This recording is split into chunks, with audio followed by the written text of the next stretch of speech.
Ayan mga guys, for today's video, gagawin natin ang ating lagayan ng box. Ayan, kung nakikita nyo, sira na. Bali, bulok na yung ating pinulik dyan, yung crocodile na parang, ayan, yung parang plywood na yan. Ayan. At ayan na yung pamalit natin, naka-ready na. Ayan, yung ating mga tools na gagamitin. Ayan mga guys, sinimulan na nga pala natin baklasin yan dyan para nang sa ganun mailagay na natin yung kapalit. Ayan mga guys, at medyo binilsan na nga natin, nag-fast forward na tayo mga guys.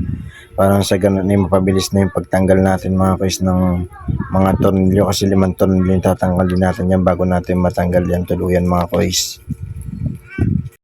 Ayan mga guys, kung nakikita nyo, naikabit na natin yung ating lalamubag dyan kasi nailagay na natin ang ating bagong kahoy mga guys, yung parang plywood, yun nga yung pinulik yan. At ayun mga guys, pasensya na kayo, medyo madumi na yung ating lalamubag, pero lalagyan natin ng cover yan mga guys.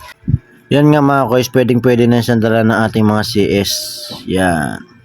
Ayan mga guys, tapos na nga pala tayo, naibalik natin ang ating lalamove cover. Ayan, medyo madumi na rin nga talaga yan, palitan na rin yan, kaya unahan na natin ating mga bashers, bibili na tayo pag tayo nagkapera ulit.